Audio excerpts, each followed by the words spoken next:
everyone, welcome back to KSBM Radio, the voice of Townview. Today we are here with a special guest from the 3 to 1 Foundation, Brendan Austin. So what is the 3 to 1 Foundation? Well, the 3 to 1 Foundation is a nonprofit. Its mission is to spread financial literacy to our community. The 3 to 1 Foundation is a nonprofit within Cain Watters and Associates, a financial planning firm here in Dallas. A little bit of background for myself. I'm a registered investment advisor. I'm currently a financial advisor at Cain Watters and Associates. I have a bachelor's degree from the University of North Texas and a master's and an MBA from SMU University. Today, our agenda is to do a brief overview of college, the importance of college, and the primary ways of paying for college. And then at the end, we'll talk about additional resources that are available just to assist with some of those expenses related to paying for your college education. So let's talk a little bit about just the importance of going to college. Here, what you see is a breakdown of the median incomes of individuals between the ages of 25 and 34. You can see here that on average, individuals with a bachelor's degree make around $20,000 more per year than individuals with just a high school degree alone. Also, as we look at the rates of employment over a 12-year period, historically, individuals with a bachelor's degree or higher have a higher rate of employment than individuals with just some college and no bachelor's degree or less than a high school diploma or just a high school diploma. So we talked about the importance of college. Now let's talk a little bit about the average tuition and the cost of college. So let's start with a private university. So in 2022, the average cost per year for a private university was around $40,000 a year, okay? For a public out-of-state college, the average cost was close to around $23,000. And then for a public in-state college, the average cost per year, all in, was close to about $10,500 per year. Now, one of the big items that'll be required in terms of getting financial aid to pay for college is your FAFSA, which stands for your free application for federal student aid. The FAFSA, when completed, goes to the federal government, your state's higher education agency if you're going to a state college or you're applying for a state college, and then also colleges that are listed on your application. Now, why the FAFSA is so important is because this determines your eligibility for all types of financial aid, including grants, work study, and also loans. First, let's talk about grants. So grants are based on your financial need. They do not have to be repaid. I think that's the most important thing to remember about grants. So the two types of grants are your federal Pell Grants, where the maximum reward for 2023 is close to about $7,400. Now, the amount of the grant that's obtained or given to you is based on just the cost of attendance, the enrollment status, and then also your expected family contribution. So this goes back to the importance of making sure that we fill out our FAFSA form completely, okay? The second type of grant is called a Federal Supplemental Education Opportunity Grant. So with this grant, the difference here is that the maximum reward is a lot less than your federal Pell Grant. So normally when you're applying for financial student aid, normally financial aid offices will try to get you approved for your federal Pell Grant first, and then if additional financial aid is needed, then they will see if you can apply or get approved for the Federal Supplemental Education Opportunity Grant. So now let's talk about student loans. And this is an area that's been in the news quite often recently. So the three main types of student loans are need-based loans, non-need-based loans, and then your private loans. So those are typically obtained through individual organizations or companies similar to Sallie Mae. And typically these loans on average have a higher interest rate than federal student loans. Now let's talk about need-based loans before we talk about non-need-based loans. So the first type of need-based loan is your federal Perkins loan. This loan has a 5% fixed interest rate attached to it, and there's limits to the amount that you can get each year. Now, the second type of need-based loan is your subsidized Stanford loans. So this is subsidized. So remember, subsidized means that the federal government is paying the loan interest while you're in school. The maximum amount per school is between $3,500 and $5,500 per year. The cumulative limit is $23,000 over the 4 years that you're in college. Now, this is a subsidized loan. So again, we said that the federal government is paying the loan interest while you're in school. So the interest rate for this loan is about 5.4% fixed. We talked about need-based loans. Now let's move to non-need-based loans. So the first non-need-based loan is your unsubsidized Stanford loan. So again, the biggest difference here, this is unsubsidized, which means the federal government is not paying the interest while you're in school. You are paying the interest while you're in school on these loans. So the maximum amount per school for dependent students is about $2,000 per year. Independent students is between $6,000 and $7,000 a year. Okay, so because this is an unsubsidized loan, the cumulative limit is a little bit more than the subsidized loan.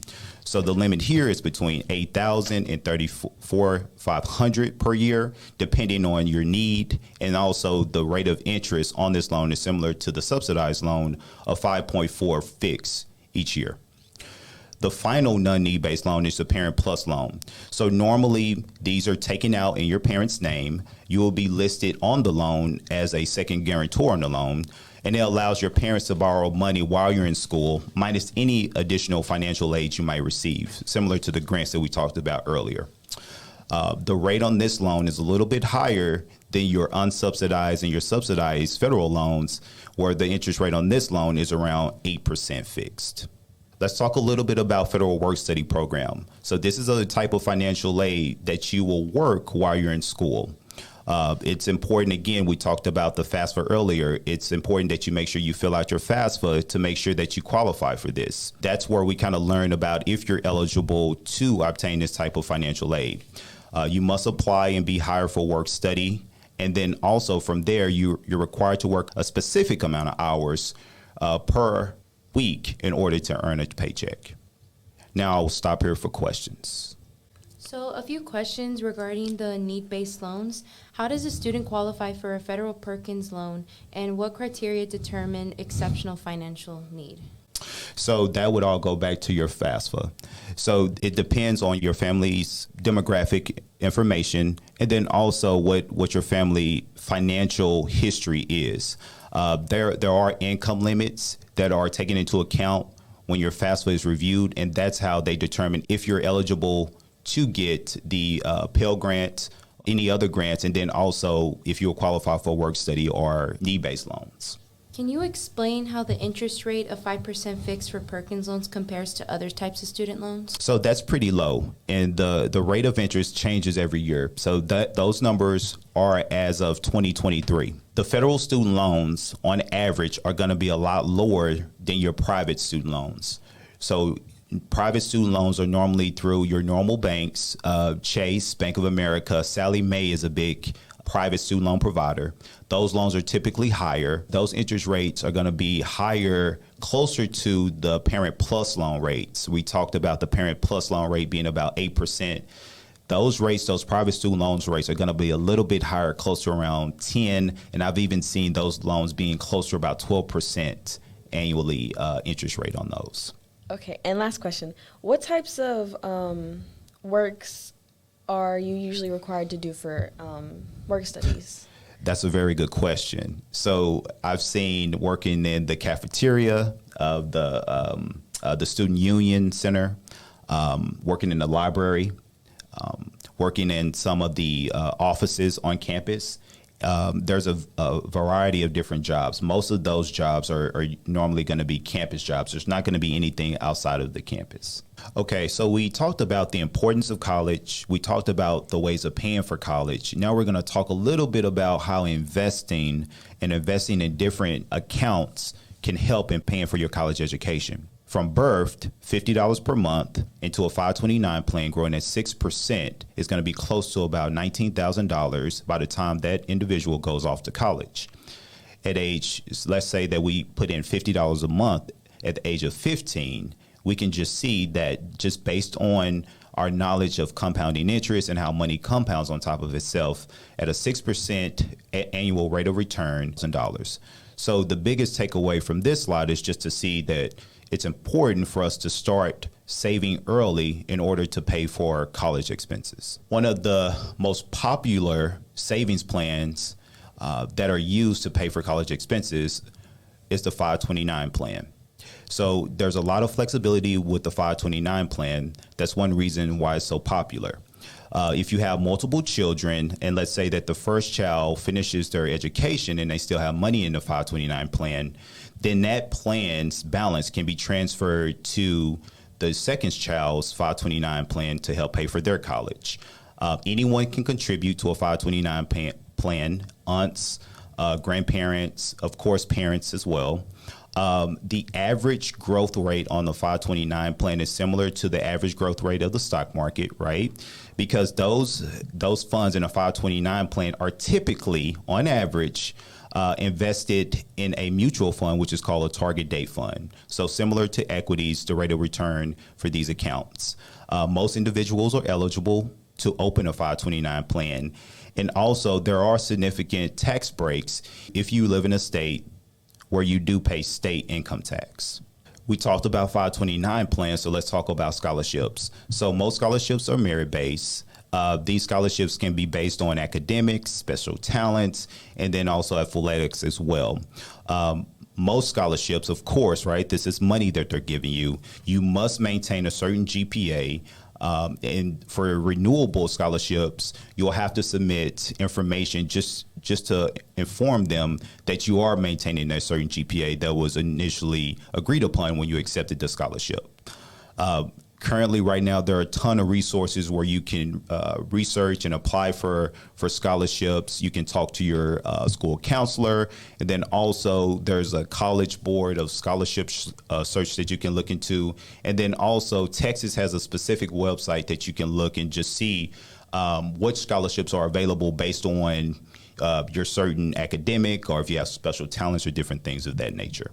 Other ways to pay for college, in addition to scholarships, are the Coverdell Education Savings Accounts. So these are similar to 529 plans. These funds can be used to pay for elementary or K through 12 expenses. The limit on these accounts, and one of the biggest differences between a 529 plan and a Coverdell Education account, is that you can only put $2,000 per year into a Coverdell Education account. When the child reaches 18, these accounts, they do gain full control of the funds in the account. Some states do offer a prepaid tuition plan where your tuition is paid over the years before you attend a college. We do have U.S. savings bonds that you can save for an individual's education.